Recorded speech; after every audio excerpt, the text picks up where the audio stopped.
Happy Monday, everyone. It's 6 p.m. with Precision Golf Live. Simon and myself back here another week. Another week, another Monday. Another one bites the dust. New puppy in the family. New puppy in the family, yeah. Very cute. Yes. Pug. Very cute. Pug, yeah. Called? Doris. Of course, it's called Doris. So you can't call a pug a proper dog name. Has to be something amusing. Fantastic. Yeah. So got warm welcome by everyone, got all the family round. Yeah, everyone's been around, everyone's seen it. Seen her, it's not it. Yeah, just like melted everyone's hearts, and now we've just got to get up 3 times a night. Fantastic. For a few months. But yeah, that's just great. We've got a special guest with us this evening, Chad Embrey from FUJIKURA. He'll be joining us in a moment to talk all things club shafts. So if you've got any questions, you know what to do. Throw us them in the comments below and we will do our very best to get them answered by Chad. Loves a long answer, does Chad.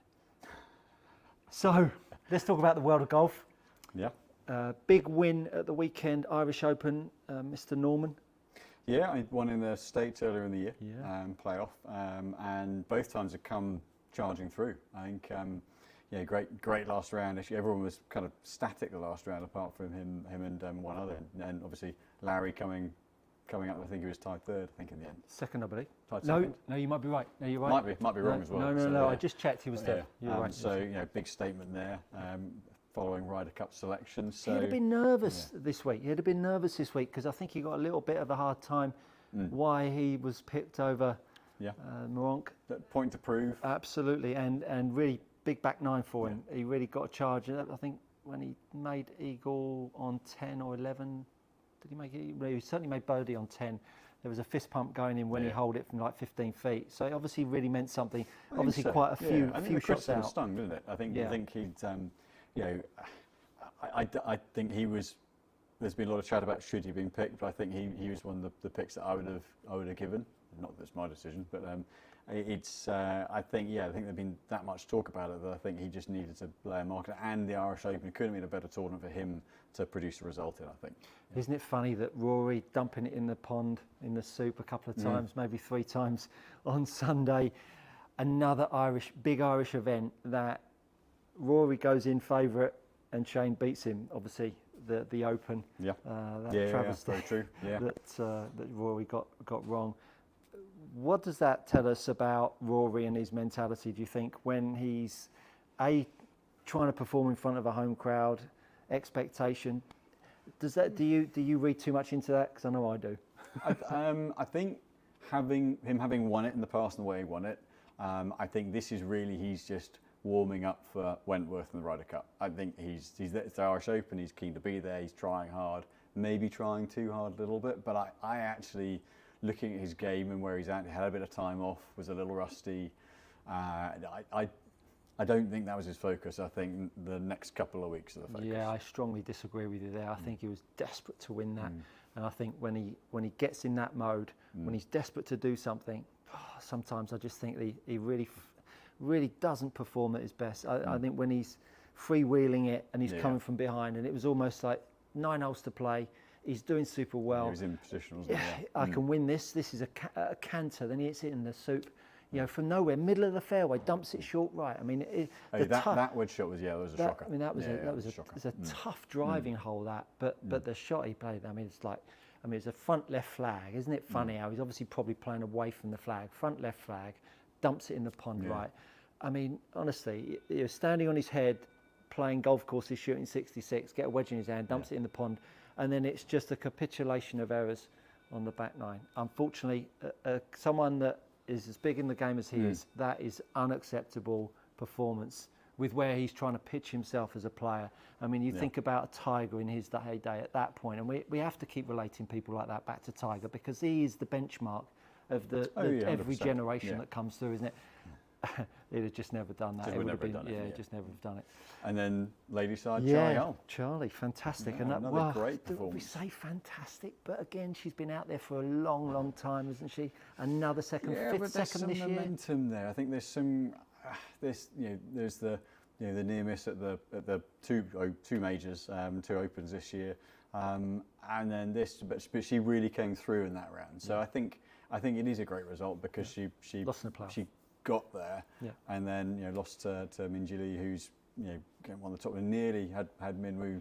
Could have been a family double this week as well, but still a great performance to kind of go charging through like that. No, I think. no, So 100%. Yeah, it'd be nice to see her kick on in 2024 when to get some wins on about. She certainly seems like she's applying herself.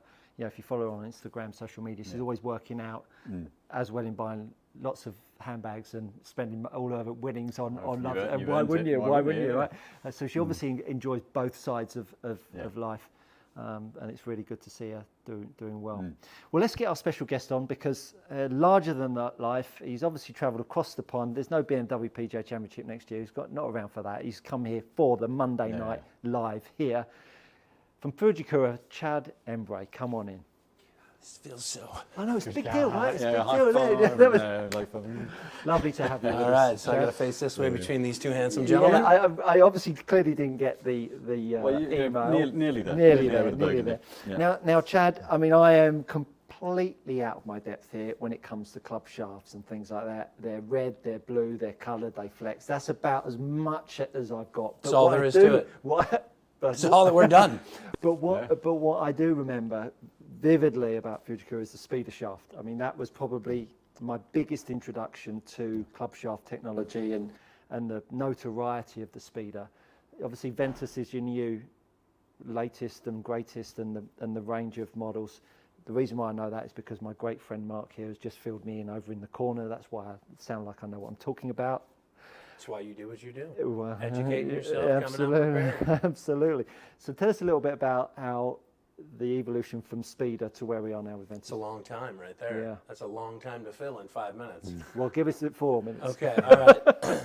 So I've been working at the company for 24 years now, so I was around when the Speeder 757 came out. It was the first of a multi-directional material line of product for us. And what that does basically is it deflects force in multiple different directions other than the unidirectional fiber, which gets 2.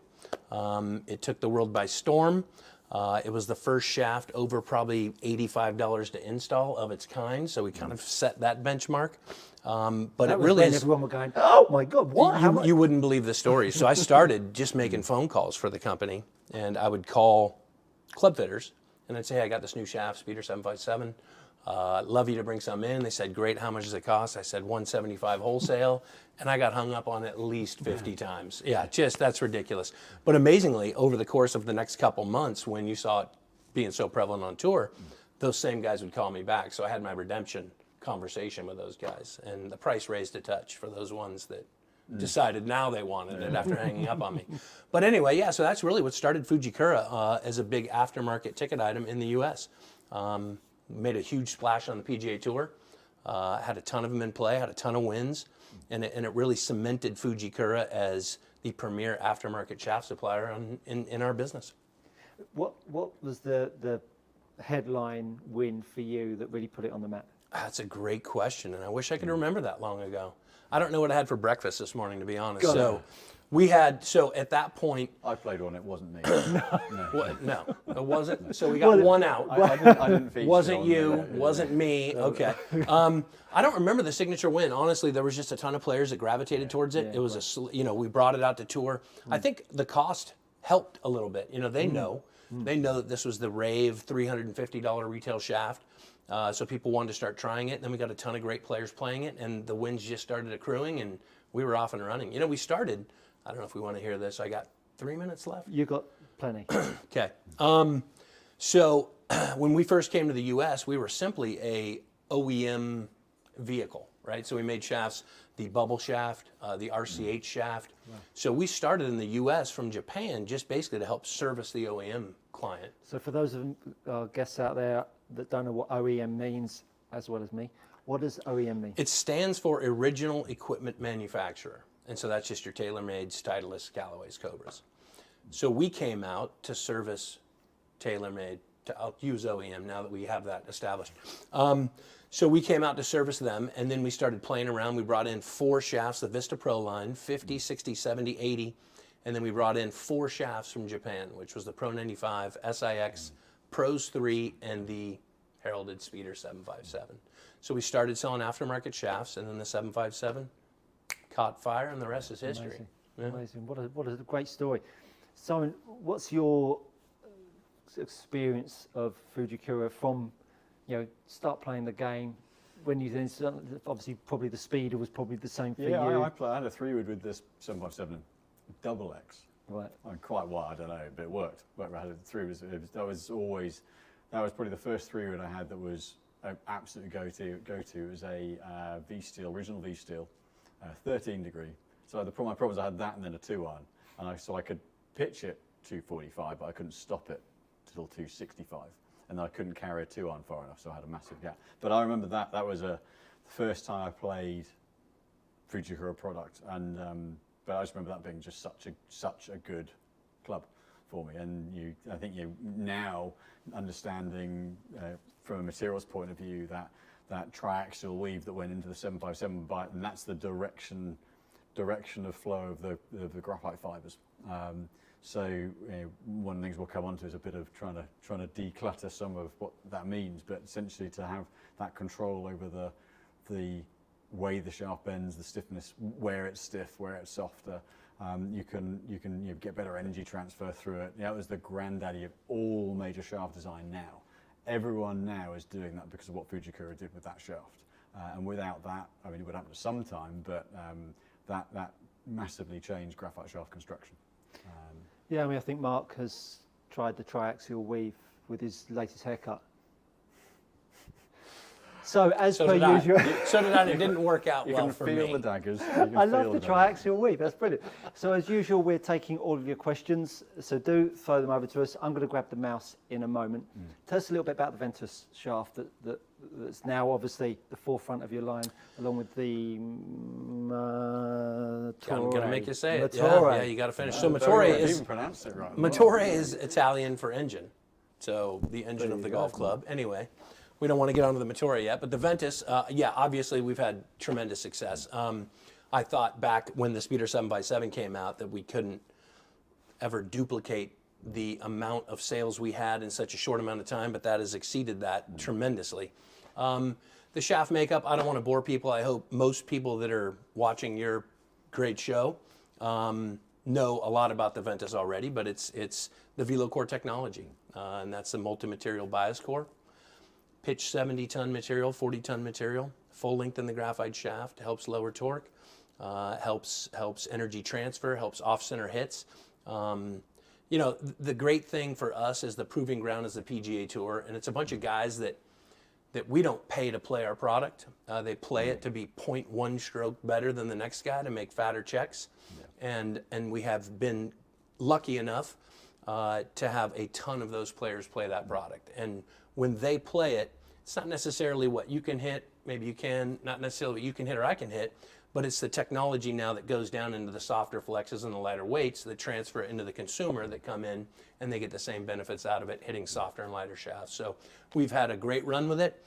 We hope to continue that great run with it, and you might see more products coming down in the future with it.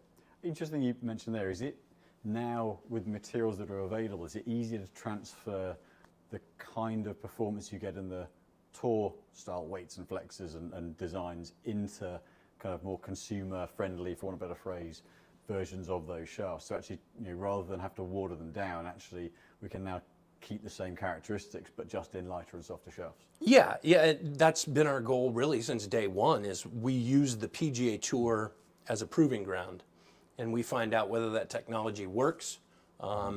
Once we find out that it does work and players are gravitating towards it, then we start making softer and lighter flexes. And it's really just a material difference. The VeloCore technology is in all of our products, from a red 50 R2 to a black 60 TX. It all uses the same technology and structural design, so we can make those softer and lighter flexes for a whole host of players. So Jamie Barron says, why can't we get limited edition shafts in the UK? There are, or there's, I think Jamie's talking about the Patriot series, I think. I think some of them are available in very limited amounts. They can be special ordered over from the States through distributing friends like Oliver sat in the background over there. But I think there are the limited edition series are able to be purchased over here, but they kind of tend to go around, like the Patriot series, more around the US military service. Yeah, so we make Thanks for the question, Jamie. I appreciate that. Limited edition, so they're very limited, and we open that up obviously to our core dealers in the United States. The Folds of Honor is an interesting one because Oliver, as you mentioned, watching over here, has asked me about them, and I'm curious. Is that U.S. patriotism? Is that something that translates over? We're not allowed to be proud of being British most of the time. Okay. So whereas you're allowed to be very proud to be American.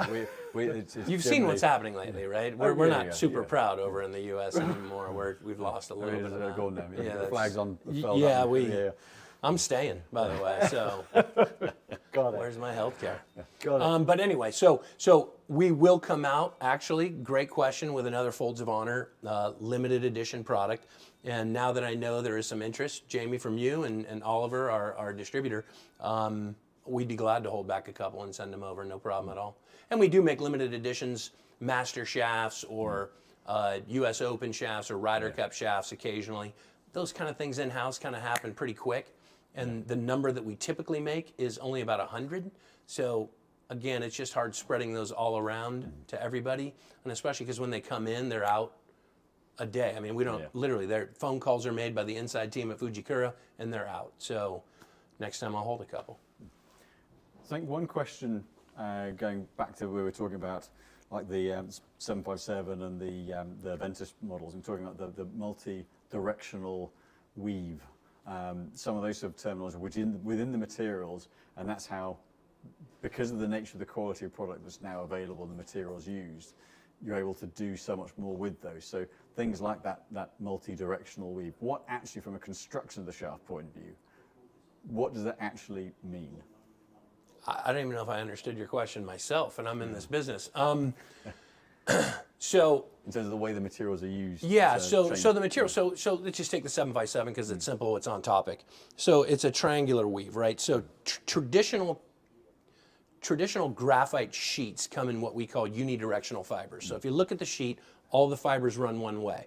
Now I can cut that and use that either on a bias at a 45 or at a 90 degree. When you're using it on a 45 degree, it's a torsional stiffness. When you're using it on the bias, it's a rigidity stiffness. Yep. And then when you use hoop strength, you're strengthening that part of the shaft. So you can construct that. Now you can also take the Triax material or the Rombax material, which is 5 different directionalities, and you can orientate that differently as well. So it's not just this, right? Now you're here, now you're here. So you can have it in multi-different ways as well. All that creates, in particular in the 757, less deformation in the shaft. Yeah. So when you swing a shaft, it goes oval as the shaft loads and unloads. And so this tries to keep that more cylindrical through the entire loading and unloading process, which keeps your head steadier through impact. So with structural layup, we're always changing materials in different directions and applying them at different places to create different launch angles, spin rates, toe droop, lead lag, anything that we can do, and see how we can make that better when it translates to the customer or the PGA player, whoever's happened to be swinging it. And so when you're working with the best players in the world and you look at their delivery pitch of the shaft, whether the handle's elevated, whether it's lower down, are you taking that into consideration when you're looking at how these players are using the shaft, or do you go, that's what Rory uses, that's what Brooks uses? Is there a bit of a formula for how you see Rory using a shaft over someone else using the shaft? Yeah, everyone has unique.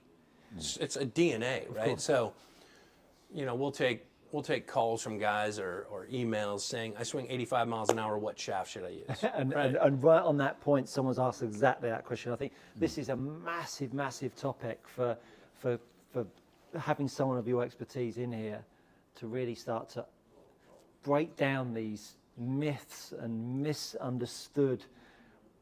I swing at 95 miles. What club should I use? It's like, and this is where you're just about to go. Well, which is great. yeah, but like I was going to say, better than anyone, you can swing 85 and swing 150 different ways. Yeah.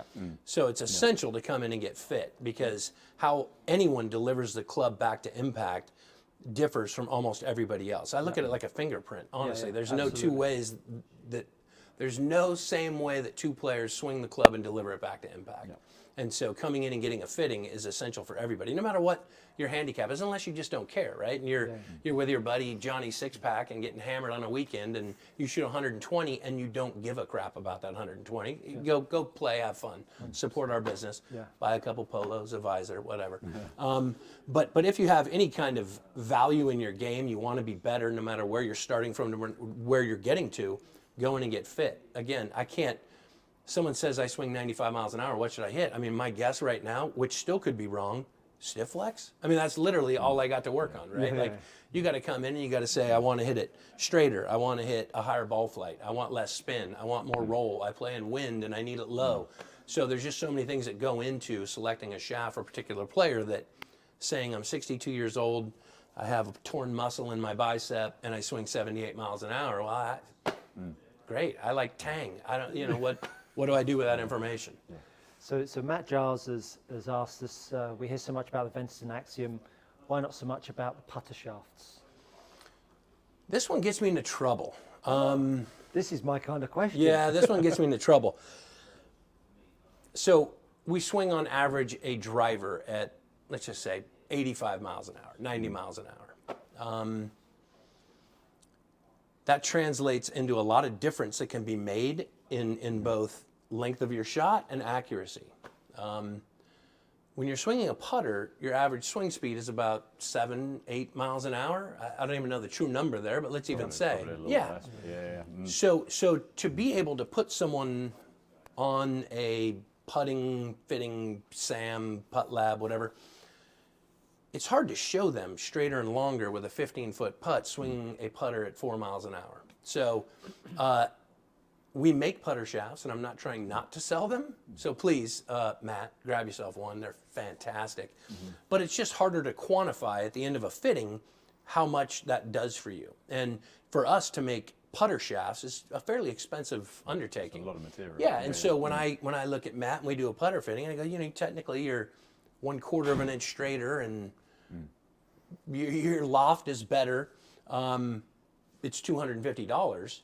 And you look at the steel shaft, like if I were to extrapolate that out and show you a putter fitting that has driver type distance numbers, and now you can see how much you've gotten better, it's easier to make that sale. But just saying to someone, hey, hit me 15 putts, and you're trying to quantify that kind of cost. So putter shafts are tough. A lot of it comes down to feel more for putter shafts. It also comes down to, as bad as it says, guys want something in their bag that no one else has, right? So I want a graphite putter shaft that looks cool, that my buddies don't have, that I can be like, check this out, I got a putter shaft. And it's also people will spend, we see it in here, a lot of money on a driver. You know, it's the bit that, as you say, you can see some bigger differences. It's the bit that, you know, golfers kind of feel kind of judged on. You know, how far, how well do you hit your driver? Whereas, you know, one of the guys I played with yesterday, just holds putts for fun. Like, match play is the most annoying person you ever play.